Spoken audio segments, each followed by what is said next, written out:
The other big X Division story this month. On the first Impact of the pay-per-view cycle, Alex Shelley is in a hotel room. And he scored a huge interview, Liam. It's true. He walks up to the door, knocks, he picks up the complimentary copy of USA Today outside the door, and who answers but Kevin Nash. Shelley then says, I got this paper for you. Yeah, I picked it up at the store. So next week, we will get the first part of Alex Shelley's sit-down interview with Kevin Nash. I love that it looks exactly like a shoot interview. It does. There's literally, we took a camera to a hotel room and we're filming him. Like that's a very self-aware sort of parody to do for 2006 too. To be like, let's do a shoot interview bit. Like literally straight out of like a Ring of Honor or a video thing. Yeah. Makes sense with Shelley, I guess, and I'm sure Kevin Nash has done a couple by this point. Yeah, Nash was a favorite of those, wasn't he? Yeah. The You Shoot stuff, which of course, like the what's the name of the dude who co-hosts this podcast? The guy who did the You Shoot stuff. Yeah. Something Oliver. Yeah, Sean Oliver? Sean Oliver, yeah. Yeah, so it makes sense that Nash is aping that style even here. Good bit. So we come back from break, and Tenay and West are shocked because this is the first time we've seen Kevin Nash since he pulled out of the Bound for Glory main event. And then, like, my favorite thing is that Mike Tenay's like, yeah, with some medical thing. Yeah, he does throw shade at the reason Kevin Nash pulled out of the Bound for Glory main event. Since a medical emergency. May 4th Impact, we get the first part of the Kevin Nash interview. So, there's a lot going on. We start with Nash being like, had a health scare, but then Sting came back, Steiner came back, all of them got their calls. My phone works, I didn't get a call, despite them being substantially below his stature. Yes, this is very important. And we get the Nash doing the bit with the famous bit with with the graph showing all the top drawing champions in the WWF. Yes, he has a whiteboard. Yeah, Hogan, $2 million profit. Brett, $17 million profit. Nash as the Diesel character, well over $100 million, largest grossing champion in the history of the business. Austin, good little run, $50 million. And then Rock, way down to 10. That's where the business plummeted. Nash makes it obvious to note that the NWA Spike is bigger than all the rest. Nash says he's not here to toot his own horn, you know? He's just great worker, credible mic skills, handsome, drug-free, a pure champion. Shelley says that's a lot like the X Division, to which Nash just goes, yeah, X Division. That's like filler. Mike Tenay, most pissed man of all time. Yes. He's like, take the graph, turn it upside down, it would be more accurate.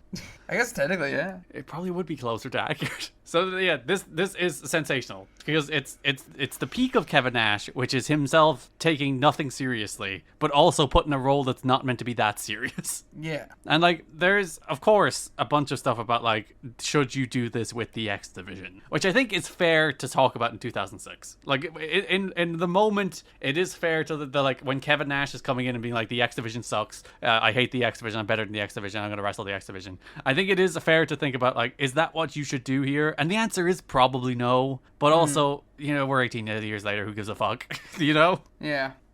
It was like the thing is too is like I think but like Nash is like gets it to a certain extent too, because like when he was doing the stuff on the pay-per-views, he's like, man, this X Division shit fucking rocks and I can't follow it. So like he gets it. Because yeah, the original intent of this was for him to put over AJ. Like it would be this would be the story, and then AJ would be the guy that beats him at the end. Obviously, I think that pivots toward being Chris Sabin instead, whom he never puts over in the end. But like the thing that I think is kind of missed is that Nash is mocking himself. Yeah, like this is all self-parody.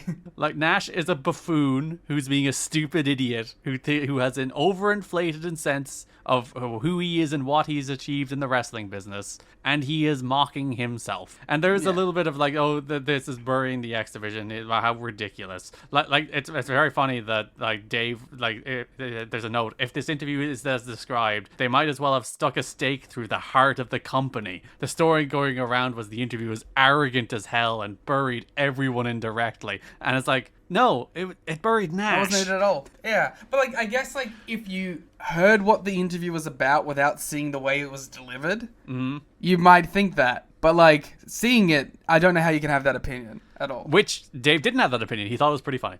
It's like, yeah.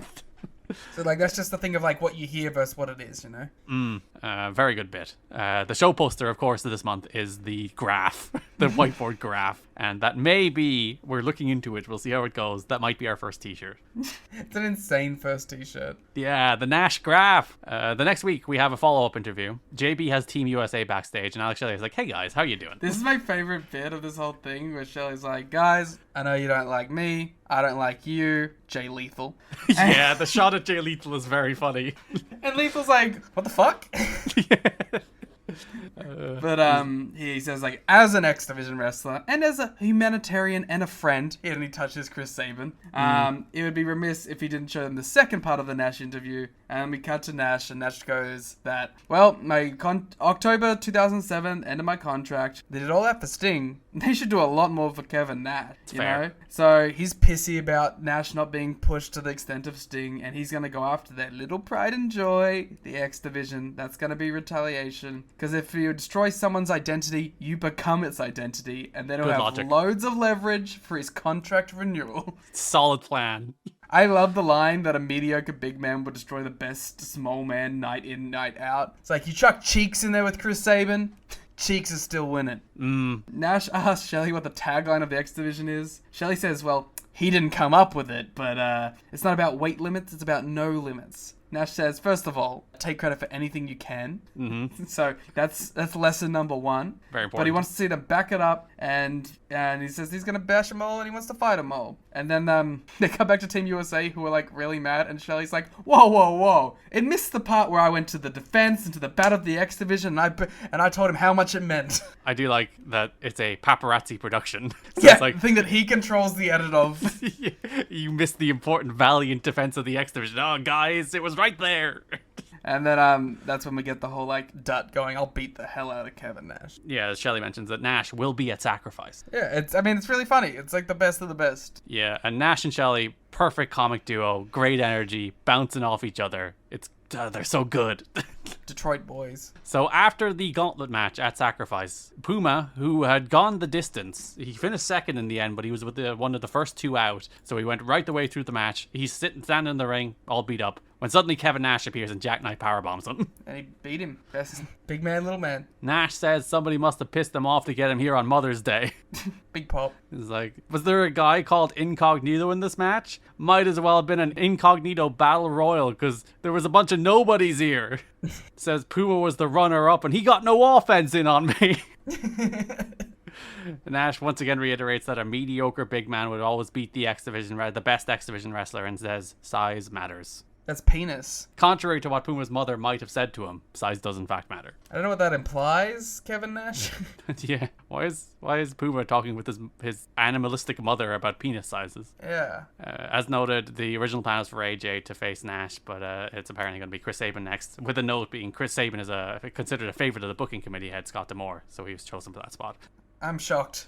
And it makes sense that you would try to elevate. Like, AJ doesn't need it, you know? Yeah, like, Sabin is the next guy that feels like he should be elevated. So, like, if you're going to be like, someone should beat Nash, it should be one of the other guys in the X Division, which is Sabin or Dut, probably, and Sabin makes most sense. Yeah. And as mentioned, Dut wasn't actually hurting the gauntlet, it was just a work to get him out of the ringside area so he wouldn't be confronting Nash. Because, like, that's something you can use to build up to the Sabin. Mm-hmm. So, one little small thing in the X Divisions, we had a couple of Senshi features. Both were pretty similar.